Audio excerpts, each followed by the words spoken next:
marca batre, Yomif Kejelcha, récord del món. We've entered the heart of road racing season, and with it, we've already had one major world record broken at Chicago Marathon, where Ruth Chepney-Geddes ran an astonishing 2:09:56 time.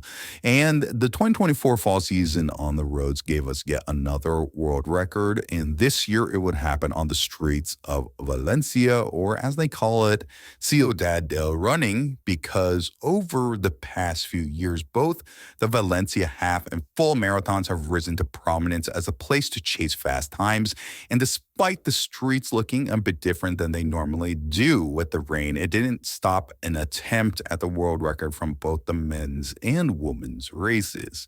Now, on the men's side, this race was actually pretty loaded. The biggest name was probably track star Yomif Kejelcha, who holds the indoor world record mile and has very good range all the way up to running a 57:41 half marathon here last year, losing by just a second to Kibiwat Candy in a race that saw several men break 58 and come close to the world record. This year, though, Kejelcha would go up against Tokyo Olympic 10K champ Solomon Barega, and also a talented distance runner deemed the next great marathon superstar by Kipchoge and Daniel Montego. Both of them would compete with Kejelcha in this race, but it unfolded in a way that I think was even more impressive than other world record attempts. Now, a thing about the half marathon world record that people need to realize is that it is fast, like very fast, fast enough to the point where a lot of people, pacers, that is, have trouble even pacemaking it, no matter how fast their results in shorter distances are. Jakob Ingebrigtsen discovered that at Copenhagen Half, as the world's best distance runner on the track was left behind halfway through the race as they were running near world record pace. Pacemaking is, of course, important in distance running, as having pacers is especially beneficial in world record attempts. The advantage of drafting is pretty undeniable from an aerodynamics standpoint, as well as a mental one. I'm sure runners are pretty familiar with the whole just tuck in and turn off your mind thing, which can help a runner a whole lot mentally versus having to push the whole way yourself. In this race, though, Kejelcha did something that I think made his result even more impressive, and that was drop the pacemakers extremely early in this race, taking command at the front and pushing the pace on himself. On a day where the temperatures were decent but there was rain, I wasn't sure if the pacemakers were expecting to go out as fast as the group did for the leading men. Hitting the first kilometer in 2:43, the pacers, as you'll recognize oftentimes in Valencia with these cool special singlets, had to drop back not even 3 kilometers into the race. To put that into perspective, that's just 1/7 of the entire half marathon race. And a leading group of 6 would form with Kejelcha pushing and Barega, Montego, and others following. The opening 5K split was 13:38, which was fast and a pretty solid pace for a world record attempt, and this was followed by hitting 10K in a pretty strong 27:12. 13:34 from 5K to 10K split, and a few seconds back of Kiplimo's 57:31 half marathon world record, but ahead of Candy's 10-kilometer split during his 2020 world record. However, the pace would then slow from 10 to 15K in this race as they hit 15K in 40:56.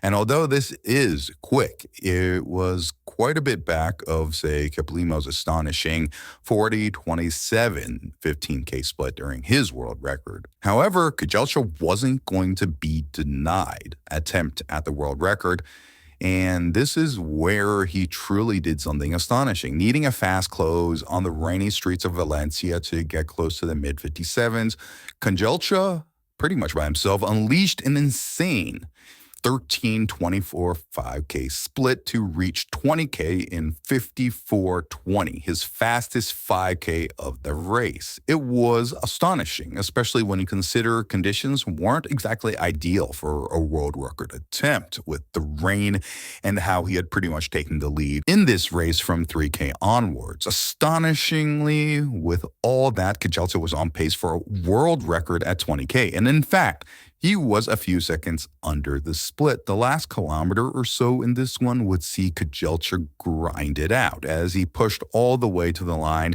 and was rewarded with a world record of just 1 second. Now, I gotta say, while it wasn't the most astonishing world record per se, it was also nice to see Kejelcha just barely better the half marathon world record, which is a record that seems to enjoy these 1 second progressions. On the other hand, while it didn't quite have the same exciting headline result at the end, the women's race was also amazing in how it unfolded. One of the greatest records in running out there is Gide's astonishing 62:50 half marathon world record set in, well, you guessed it, Valencia. The 2024 edition of this race would see a woman go for that insane world record, and it would be a woman who has an insane world record in herself. Agnes Negetic, sorry if I didn't pronounce that right, who boasts a 28:46 10K on the roads. Yes, she has a faster 10K on the roads than the 10,000-meter world record on the track. However, she has yet to experience the half marathon distance, and while she obviously has the 10K speed to go after the world record with less than ideal conditions, this wasn't going to be the easiest task. Following the male pacers, Negetic would make a huge statement early, splitting 5K in 14:38, and then pushed by Taye, who used to hold the 5K world record. The two dropped another 14:45K to hit 10K in a ridiculous 29:18, a time that only 3 women have ever ran faster than for the 10K distance. Again, this was just something insane. However, while they were well under Gide's half marathon that saw a 10K split of 29:45, Agnes Negetic would begin to tire over the second half of this one, as although Taye would drop back, Negetic wouldn't be able to hold onto world record pace with her next 5K at just 14:57. She was still faster than Gide, but she was not able to carry that to the finish, running 1:03:04 as the distance took its toll after a shockingly fast first 10K, and she would just miss Gide's world record. Still a great performance for her debut, 12 seconds back of Gide's insane world record in not the best conditions. And if anything, it should prepare Negetic to better go after that remarkable performance in the future. And I do think that she has a lot of potential to set some astonishing times. Overall, world records were on the table at Valencia Half, as they often are, and this race really delivered on both the men's and women's side. It's been an exciting fall road racing season thus far, and it isn't over just yet. If you enjoy athletic coverage like this, be sure to like and subscribe. See ya in the next one.